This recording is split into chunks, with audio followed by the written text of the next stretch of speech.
بسم اللہ الرحمن الرحیم۔ شروع کرتا ہوں اللہ کے پاک نام سے جو بہت بڑا مہربان نہایت رحم والا ہے۔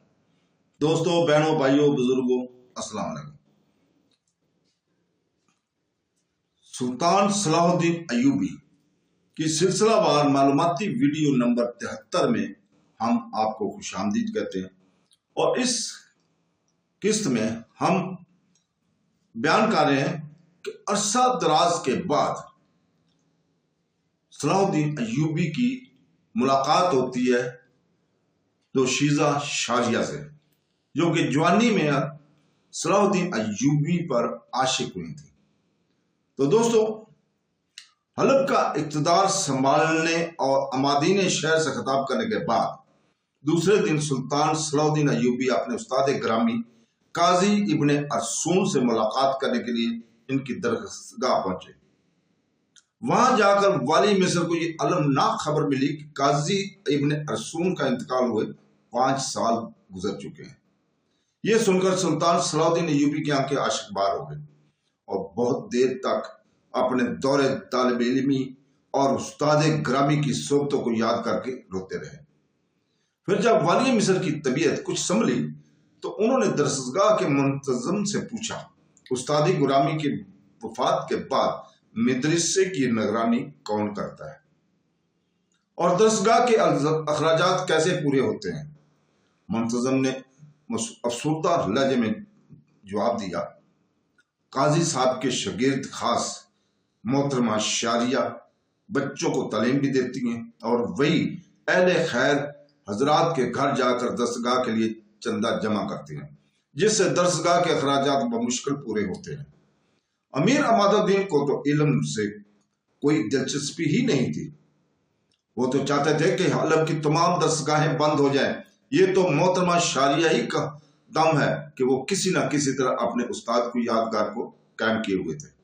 حق تعالیٰ انہیں اجر عظیم دے کر میری آنکھوں نے آج تک ایسا کوئی شاگرد نہیں دیکھا۔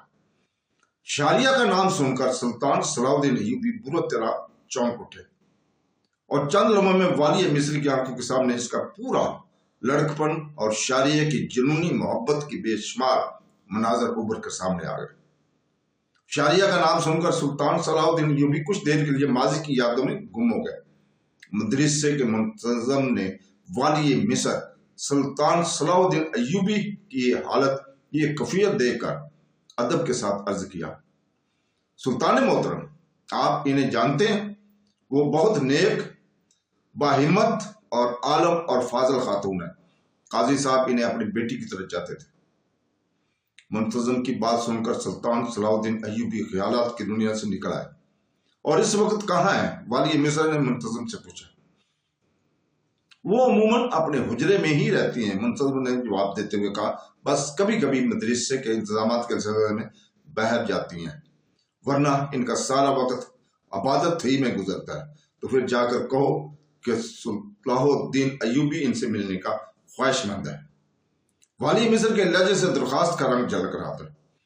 سلطان محترم کو ان سے اجازت لینے کی کیا ضرورت ہے؟ مدرسے کے منتظم نے انتہائی حیرت زدہ لہجے میں کہا، وہ تو آپ کی رعایا ہیں، میں ابھی جا کر ان سے کہتا ہوں، وہ خود آپ کے سامنے حاضر ہو جائیں گی۔ یہ کہہ کر منتظم اٹھ کھڑا ہوا۔ ان سے اجازت لینا بہت ضروری ہے کہ وہ میرے استاد محترم کی جانشین ہے۔ سلطان صلاح الدین ایوبی نے پرجلال لہجے میں منتظم کو مخاطب کرتے ہوئے کہا۔ منتظم نے ایک بار پھر والی مصر صلاح الدین ایوبی کو بڑی حیرت سے دیکھا اور تیزی کے ساتھ اس کمرے سے نکل گئے۔ جہاں کبھی قاضی ابن ارسون والی مصر کو درس دیا کرتے تھے، صلاح الدین ایوبی نے نم غمناک آنکھوں سے اس مسند کی طرف دیکھا جس پر اس کے استاد محترم جلوہ افروز ہوا کرتے تھے۔ آج وہی مسند خالی تھی اور اس کے قریب ایک چھوٹا سا تخت بچھا ہوا تھا جو اونچائی میں قاضی ابن ارسون کی مسند سے کم تھا اور جس پر ایک عام سی چادر تھی۔ صلاح الدین ایوبی سکوت اور غم کی کیفیت میں کمرے کی در و دیوار کو دیکھتا رہا، جن سے قاضی ابن ارسون کے علم اور کردار کی روشنی پھوٹ رہی تھی۔ مدرسے کے منتظم نے شاریہ کے حجرے کے دروازے پر دستک کی تھی۔ شاریہ اس وقت اپنے فرشی بستر پر دراز تھی اور کسی سوچ میں گم تھی۔